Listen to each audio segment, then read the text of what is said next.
Welcome back to the channel, everybody. How's everyone doing? I hope you're doing really well.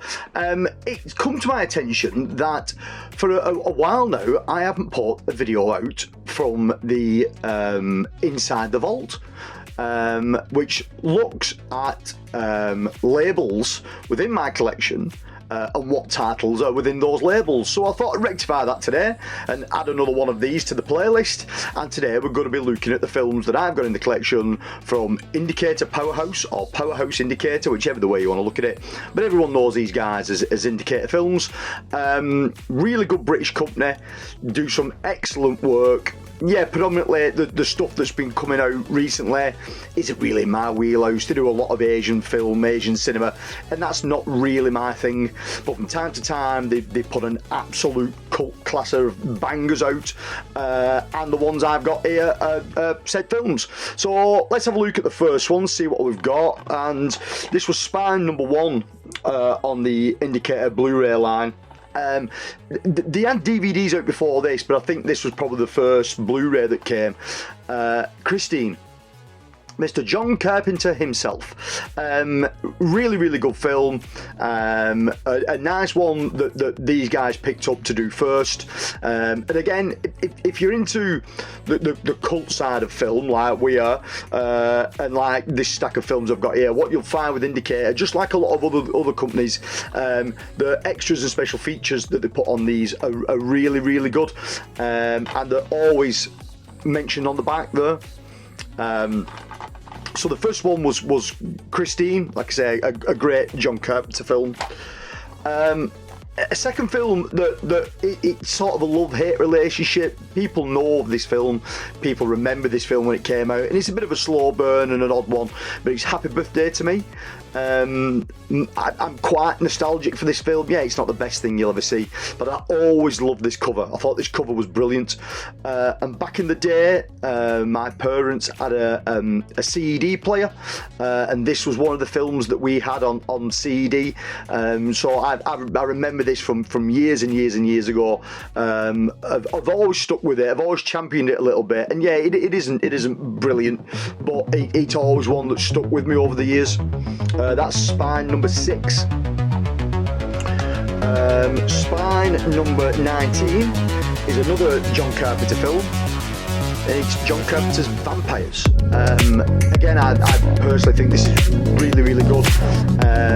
The hunting team that's put together, and it's sort of a new way of hunting vampires that they've got. A lot of vampire films you watch where there is vampire hunters, they're always sort of single male strong roles where they may have a sidekick. This isn't. They have a whole team put together, and each member of this team has got a specialised sort of ability that they bring in. It's really good. It's a bit daft in places, but it's loads of fun. One of Carpenter's sort of mediocre films. It sits there, but it's still entertaining. Another John Carpenter film now, Spine #20. Again, people diss all over this one, but I always think it's quite fun. Ghosts of Mars. When you look at the cast of this film, it screams sort of action exploitation kind of film. It doesn't hit the mark. It doesn't really do what it should have done, but it's still loads of fun. I mean, Christ, who doesn't want to see a film with Jason Statham with her, or you know what I mean, Ice Cube? It is what it is. It's a batshit little film that, like I said, doesn't really hit the mark, but still fun, still entertaining. This is where Indicator stepped up for me now. Spine 24, and the next two is going to come after this as well. These are brilliant. The restoration work on these is fantastic. These were 4K restorations from the original camera negative, and it is the 7th voyage of Sinbad.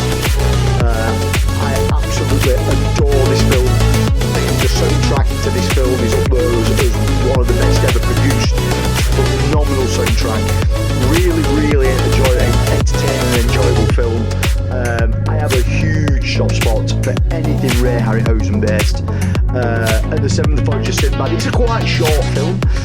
It's quick paced but short in time. I think it's around 86-minute mark.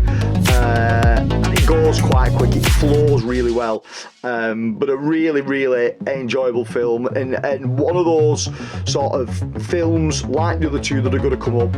If you're looking to get younger children into the sort of fantasy genre, and you're looking to show them all the films, this is definitely a jumping in point. These films are chef's kiss. They are fantastic. We're going to follow that up with the next one along, which is Spine 25, The Golden Voyage of Sinbad.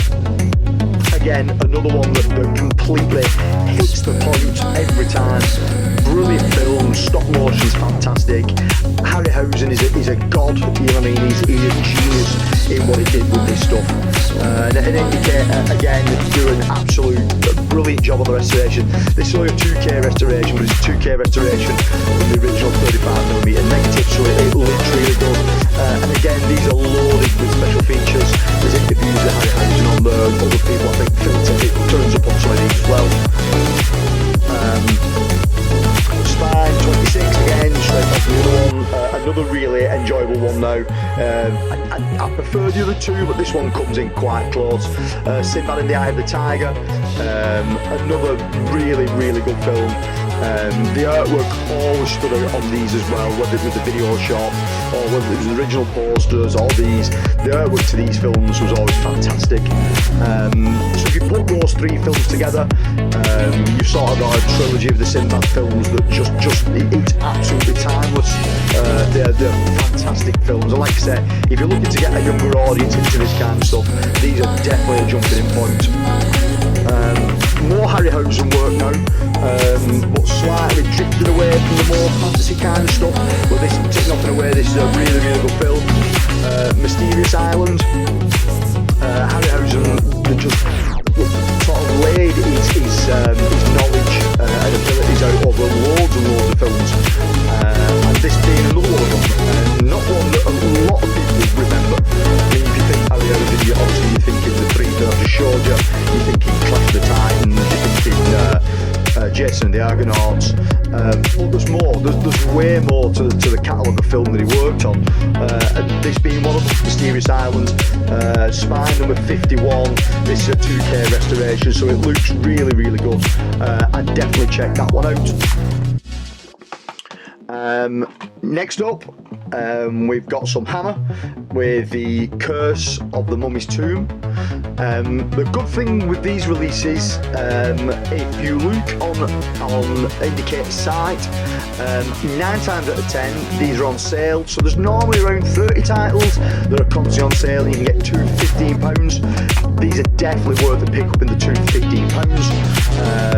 There's multiple Hammer films on Indicator. They picked a lot up. They did a lot of big box sets as well, but I'm not that bothered about the box sets. The standard releases will do me. Again, high definition remaster. It looks really good. It's not the best of the sort of movie films that Hammer did, but it's still entertaining, and Indicator did a really good release of this. That's Spine 56. Another one now that is an early Hammer release, I think it's 1963, is it this? Yeah, 1963. The Old Dark House. I'm sure this one there is public domain. And it's one that we're sort of eyeing up for a future project and an event that we're doing. It has been mentioned to us, to members of the club a couple of times, that would be interested in showing this one. And the answer is yes, we definitely would. And this is the version that we show of it, the Indicator version. It looks beautiful. It's a really good film. It's only a PG, but it's a real nice burn. There's 2 versions of the film on this: a slimmed down 83-minute version and a full colour 88-minute version. So definitely check that one out. And this one can always be picked up in the 2 for £15. And then we get on to a British film director that I really like and enjoy. I'm missing one of his titles out of this run. It's a title called Prey, which is a decent film. But it's a Norman J. Warren films, and pretty much my favourite Norman J. Warren film is Inseminoid. Batshit crazy sci-fi horror film from the sort of early 80s, yeah, 81. Again, looks phenomenally good on this. 2K restoration was done by Indicator on this, and this thing is just teeming with special features as well as. These ones can be picked up sometimes on special offer for £9 each. So again, if you go to Indicator site, or even if you look in your local HMV have recently started stocking Indicator titles again. They are in there every so often for £9. So when these pop up for £9, Inseminoid is a definite must if you're into sort of over the top gore horror sci-fi stuff. That was Spy number 162. And then finally, another Norman J. Warren film. What I'd only seen once before until I picked this edition up. This is a 2K restoration. Bloody New Year. Odd little film, British film. Starts off quite slow. And then sort of builds up the suspense, and it's not going to blow you away. It's not the best thing that Norman did, but it's still very, very entertaining. Feels very British in the way it's shot. But again, it's a 2K restoration, and again, it's loaded with special features.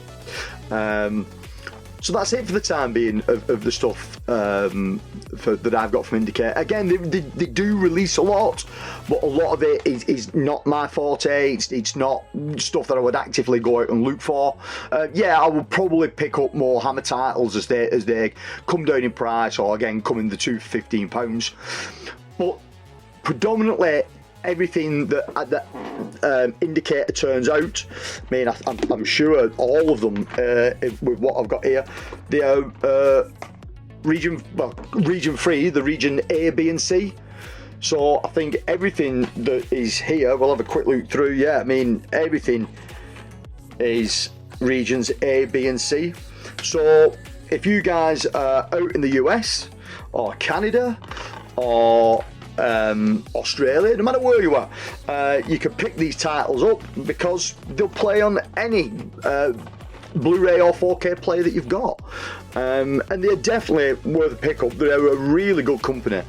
Again, you can check them out on their own website, or if you've got a local HMV close to you, you can nip into your local HMV, and they've got majority of this kind of line in store. Obviously, the bigger box sets come in and go out quite quick. They're a big collector's ticket, but the standard single editions can normally be found in HMV, as long as they're not an out of print title or anything like that. All this stuff can be found, and I would say have a look at it. You know what I mean? For the money that you can pick Indicator titles up for now, they are 100% worth your time.